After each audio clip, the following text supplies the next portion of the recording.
10 years ago was when I arrived in Germany, nearly 10 years ago, and I did just a karaoke show. That was my first appearance as a vocalist here in Germany. The place was packed. There were a lot of aspiring singers, or just people who were there just to have fun, you know, at the Nacht Cafe. And I got up and sang Whitney Houston's How Will I Know?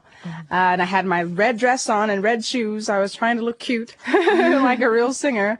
And the audience just went wild, you know, so it was a very, very good feeling for me, especially being my first appearance in Germany.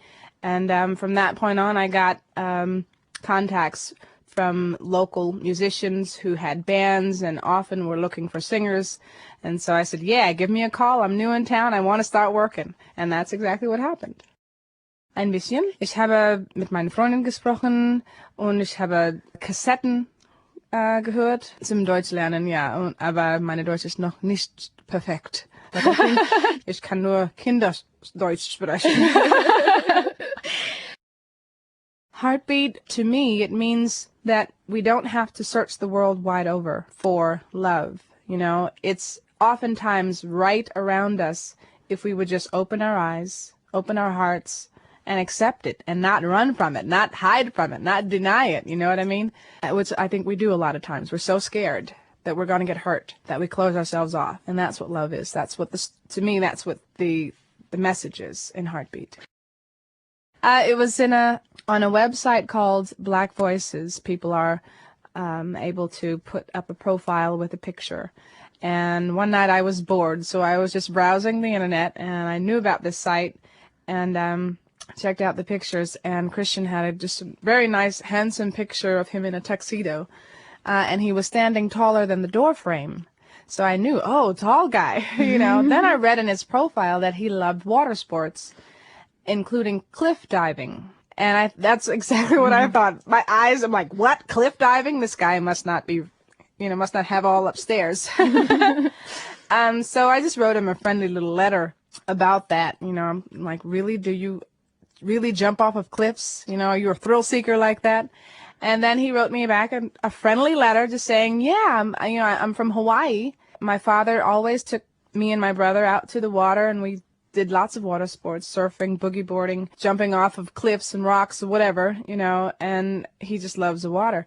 And then after that, we just started emailing each other back and forth, just on a friendly basis. For about a month, we did that, and then I was on my way back home to Atlanta, and he says, well, since you're coming home, we should get together and have some coffee. And I said, well, I don't drink coffee, but we can have some hot chocolate.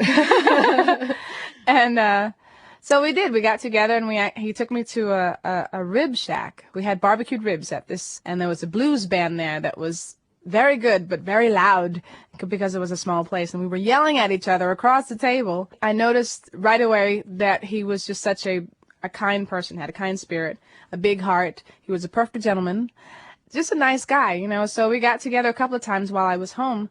That time went to the movies, and we went out to dinner. He didn't know who I was, really. Mm-hmm. I did tell him that I was a singer, and I worked a lot in Europe. I also told him the name of the group. I told him because I was, you know, at the end of the Bouche thing at that time, and he didn't really know Bouche because he's a rock fan. There was no preconception for him. So he just, you know, we just got to know each other for who we are, you know, what we told each other. And during a drive to the restaurant, we were going to dinner one evening, my song, Be My Lover, came on the radio. And I was even surprised because here it is, 4 years later, and it's still being played on the radio in Atlanta. I just got quiet, you know, I didn't say anything. And he says, oh, I like this song. And he turned it up on the radio. And I said, really? He says, yeah, this girl could sing. I said, well, that's my song. He says, yeah, it's my song too. I really like it. I said, no, you don't understand. I'm the singer of this song. And then he says, what? That's you? I said, yeah. He said, oh my God. So it was then, after we had talked for a month and a half, you know, and gotten to know each other, you know, pretty well. Because we chatted almost every day. We talked on the phone a few times. We'd gone out a couple of times. And then he found out what part of group I was a part of. He'd already gotten to know Mel, which was important to me. Yeah, it just grew into a wonderful, wonderful love. Really big love? Yes.